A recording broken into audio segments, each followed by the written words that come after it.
अस्सलामुअलैकुम everyone, welcome back to my channel. कैसे हैं आप सब? आई होप आप सब बिल्कुल ठीक होंगे। आप सब की दुआओं से मैं भी बिल्कुल ठीक हूँ, अल्हम्दुलिल्लाह। आज मैं जा रही हूँ मार्केट। जैसा कि मैंने लास्ट व्लॉग में आप सबको बताया था कि सिस्टर की इंगेजमेंट है और उसके लिए कुछ तैयारियाँ वगैरह करनी है, तो मुझे अपने ड्रेस से रिलेटेड कुछ चीज़ें लेनी है, ज्वेलरी लेनी है और सिस्टर ने कुछ चीज़ें लेनी है। तो वो सब इंशाल्लाह आज के व्लॉग में आप सबको दिखाऊंगी। ड्रेस मेरे लिए ऑलरेडी सिस्टर्स ने लेके रख लिया था और साथ में लेस भी ली हुई है, लेकिन अभी इसको बनाना कैसे है, टेलर को देना है या खुद स्टिच करना है, वो सब अभी मैं बाज़ार से आके फ़ाइनल इस चीज़ को करूँगी, क्योंकि दिन बहुत कम रह गए हैं और इसको भी अभी फ़ाइनल करना है। तो आज हम किस टॉपिक पे बात करेंगे वो भी मैं आप सबको बताती हूँ। कुछ कमेंट्स आए हुए थे मेरे पास। मैं काफ़ी दिन हो गए थे, सोच रही थी कि इन टॉपिक्स पर वीडियोस बनाऊंगी, लेकिन टाइम नहीं लग पा रहा था। तो आज इन्हीं टॉपिक से रिलेटेड मैं आप सबके साथ डिस्कस करूंगी, साथ साथ आपको अपनी शॉपिंग दिखाऊंगी। तो हम चलते हैं अपने टॉपिक की तरफ। मोस्टली लेडीज़, चाहे वो मैरिड हैं या अनमैरिड हैं, जॉइंट फैमिली सिस्टम में रहती हैं या फिर सेपरेट रहती हैं, उनका ये कहना होता है कि हम हर किसी के काम आते हैं, हर किसी के साथ बहुत फ्रेंडली हैं, लेकिन जब हमें काम की ज़रूरत होती है तो कोई हमारी हेल्प नहीं करता। मैं हर किसी के मुश्किल वक़्त में आती हूँ, लेकिन मेरे मुश्किल वक़्त में कोई काम नहीं आता। बहुत सी लेडीज़ का ये भी कहना है कि जिनको हम अपना फ्रेंड समझते हैं, जिनसे हम सारी बातें डिस्कस करते हैं, उनकी तरफ से भी समटाइम ऐसी बातें सुनने को मिलती हैं कि हम हर्ट हो जाते हैं। तो आप भी अगर ऐसा सोचते हैं या फिर आप किसी ऐसे इंसान के साथ रहते हैं जो कि टॉक्सिक है और आपका रहना काफ़ी मुश्किल हुआ है, तो फिर आपको थोड़ा सा चालाक होना पड़ेगा। अब चालाक होने की भी दो कैटेगरी हैं। एक चालाक वो इंसान होता है जो कि किसी भी इंसान की परवाह नहीं करता और हमेशा अपना फ़ायदा सोचता है, और दूसरा इंसान क्या सोचता है, उसकी क्या फीलिंग है, उसके बारे में बिल्कुल भी ख्याल नहीं रखता। ऐसे इंसान को ये बदतमीज़ वाला चालाक होता है। या फिर टॉक्सिक और कनिंग होता है। आपको ऐसे वाला चालाक नहीं होना। एक चालाक वो होता है जो स्मार्ट होता है, जो कि जिसकी सिक्स सेंस बहुत तेज़ होती है, जो अगले बंदे को फ़ौरन परख जाता है कि वो आपके बारे में कैसा सोचता है, उसको सिचुएशन को हैंडल करना आता है और प्रॉब्लम्स के सल्यूशन को आइडेंटिफाई करना आता है। आपको वो पॉजिटिव वाला क्लेवर होना पड़ेगा। अगर आप पॉजिटिव वाले क्लेवर हो जाएंगे ना, तो आप लोगों को समझ सकेंगे कौन आपके साथ सिंसियर है और कौन आपके साथ सिंसियर नहीं है। तो ऐसा समझने के लिए मैं आप सबके साथ कुछ ऐसे साइंस शेयर करूंगी जो कि चीटर्स, फेक या फिर कनिंग लोगों के होते हैं। अगर आपको उनके साइंस पता होंगे तो आप पहले ही उनसे दूर रहेंगे। पॉइंट नंबर 1, तो आप सबको पता है कि ऐसे लोग कभी भी किसी की हेल्प नहीं करते, लेकिन अगर उनको किसी हेल्प की ज़रूरत होती है तो फ़ौरन से दूसरे बंदे से हेल्प तो ले लेते हैं, मीठा मीठा बन के अपने सारे काम निकलवा लेते हैं, लेकिन खुद कभी भी किसी की हेल्प नहीं करते। और दूसरा साइन ये, ऐसे जो कनिंग लोग होते हैं ना, ये इनका जो मूड स्विंग होता है ना, ये फ़ौरन से चेंज हो जाता है। ये पल में तोला पल में माशा होते हैं। कभी कभार तो ये इतने अच्छे बन जाते हैं कि इनका मूड इतना अच्छा होता है कि हर किसी से हंस हंस के बात कर रहे होते हैं, और कभी कभार ये इतने कड़वे हो जाते हैं कि हर बात पे, छोटी छोटी बात पे गुस्सा करने वाली नहीं भी बात होगी तो भी गुस्सा करते रहते हैं। थर्ड साइन ये कि ऐसे इंसान ना बेवजह आपकी तारीफ़ कभी कभार बहुत करेंगे, अपना मतलब निकलवाने के लिए बस तारीफ़ करते रहेंगे, और आपको फील भी हो रहा होगा कि मतलब कोई बात तो है नहीं, मीठी मीठी बातें करते जाएंगे ताकि वो आपसे अपना काम ले सके। नेक्स्ट साइन ये कि अगर वाकई कोई आपने ऐसा काम किया जो तारीफ़ के काबिल है, तो वो उल्टा आपकी तारीफ़ करने के वहाँ पर उनकी जेलसी शुरू हो जाती है।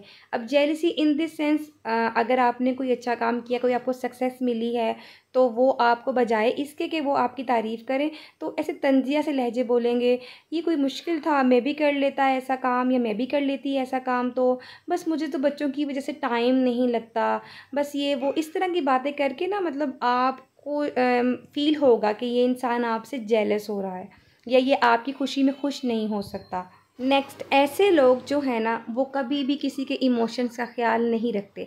अगर आप सैड होंगे और उनको आपसे कोई काम है, अगर उन्होंने आपके साथ कहीं जाना है, तो वो इस बात का ख्याल नहीं रखेंगे कि आप सैड हैं या फिर आप किसी भी गम में मुब्तला हैं। और अगर उन्होंने अपना काम लेना है तो बस लेना है। अगर आप उनकी हेल्प नहीं करेंगे तो वो उल्टा मूड ऑफ कर लेंगे आपके साथ। बहुत सी ऐसी फ्रेंड होती हैं, या फिर आप जॉइंट फैमिली सिस्टम में अगर रहते हैं तो घर का कोई फैमिली मेम्बर हो सकता है, आपकी देवरानी ऐसी हो सकती है, या आपकी सिस्टर ऐसी हो सकती है, या कोई कोलीग ऐसी हो सकती है। क्योंकि सम टाइम आपकी जो कोलीग या फ्रेंड्स होती हैं ना, वो आपके साथ कहीं आउटिंग पे जाना चाहते हैं या शॉपिंग करने जाना चाहते हैं, लेकिन अगर आप अफसुर्दा हैं, आपका माइंड नहीं है जाने के लिए, तो वो फिर भी आपको बार बार इंसिस्ट करते हैं कि उनको अपने काम से मतलब होता है। और अगर आप उनकी बात नहीं मानते तो वो अपना मूड ऑफ कर लेते हैं, क्योंकि उनमें मूड ऑफ करने की खासियत बहुत ज़्यादा होती है। बात बात पे मूड ऑफ करते हैं क्योंकि उनको ऐसा लगता है कि आप उनको इम्पोर्टेंस दे रहे हैं। अगर वो अपना मूड ऑफ कर लेंगे तो फिर आप उनकी बात मान लेंगे, उनको ऐसा लगता है। नेक्स्ट ये कि हमारे कुछ फैमिली मेम्बर या हमारे फ्रेंड्स या कोलीग किसी की ऐसी आदत होती है हमारे साथ बात शेयर करना। वो हमें अपना फ्रेंड समझ के हमसे बात शेयर करते हैं और दूसरे बंदे की बुराई कर रहे होते हैं या उसके बारे में कोई ऐसी बात कर रहे होते हैं कि जो अच्छी नहीं होती है, इशारे करके बात कर रहे होते हैं। तो आप ये बात समझ जाएं, अगर वो आपके साथ किसी दूसरे की बात कर सकते हैं तो वो किसी दूसरे के साथ आपकी बात भी कर सकते हैं। आपको ऐसे लोगों से भी दूर रहना है। अब ये तो थे कनिंग लोगों के साइंस जो कि मैंने आप सबके साथ शेयर किए। अब हमें इनसे दूर कैसे रहना है, इनको अवॉइड कैसे करना है। सम टाइम ऐसा होता है हम बहुत कोशिश करते हैं कुछ लोगों को अवॉइड करने की, लेकिन हमारी मजबूरी बन जाती है क्योंकि वो हमारे साथ रहते होते हैं। अगर कोई आपकी फ्रेंड है, कॉलेज फ्रेंड है, तो आपने उसके साथ मजबूरी में वक्त तो स्पेंड करना है। और या फिर अगर वो आपकी फैमिली में से कोई है तब भी आपकी मजबूरी होती है, क्योंकि कुछ ऐसे होते हैं फैमिली मेम्बर्स, या फैमिली मेम्बर ना से कोई रिलेटिव ऐसे होते हैं जो कि कभी कभार हमारे घर आते होते हैं, लेकिन वो बहुत कनिंग होते हैं और हम उनसे मिलना नहीं चाह रहे होते। अब हम उनको डायरेक्ट तो नहीं बोल सकते ना कि हम आपसे मिलना नहीं चाहते, आप हमारे घर मत आया करें। तो ऐसे लोगों को आपने कैसे अवॉइड करना है वो हम डिस्कस करेंगे। सबसे बेस्ट वे ये है कि आपका जो लहजा है ना बात करने का, वो ही ऐसा होना चाहिए कि अगले बंदे को ये फ़ील हो जाए कि आपको उसकी बातें अच्छी नहीं लग रही। अगर वो किसी के बारे में गलत बात कर रहे हैं, किसी के बारे में बुरी बात कर रहे हैं, तो आपने अपने फेस एक्सप्रेशन से उसको ये शो करवाना है कि आपको ऐसी बातें अच्छी नहीं लगती। क्योंकि अगर आप अपने मुंह से कहेंगे वो बदतमीज़ी हो जाती है। अगर कोई आपके बारे में बुरी बात करता है या कोई इस तरह का है जो कि आपके बारे में टॉन्ट करता है, या फिर आपको इस तरह का ऐसी फीलिंग आपको आती है कि आप हर्ट फील करते हैं, तो आपने उस कंपनी से ही उठ जाना है। जब आप खड़े हो जाएंगे ना तो वो खुद ही समझ जाएगा कि आपको ये बातें बुरी लग रही हैं। तो ऐसे इंसान से आप इजीली दूर रह सकते हैं, आप उनको अवॉइड कर सकते हैं।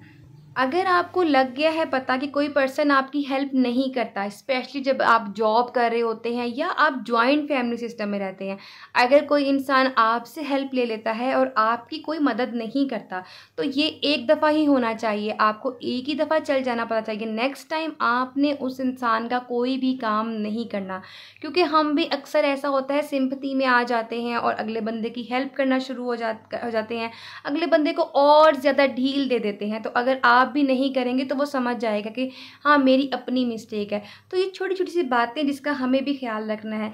आई होप आपको आज का टॉपिक समझ आ गया होगा, मैंने सब पॉइंट्स क्लियर कर दिए होंगे। वीडियो अच्छी लगी तो वीडियो को लाइक करके चैनल को सब्सक्राइब लाजमी कर लीजिएगा और कमेंट में बताइएगा आपको मेरी आज की वीडियो कैसी लगी। मिलते हैं अगली वीडियो में, तब तक के लिए अल्लाह हाफिज़।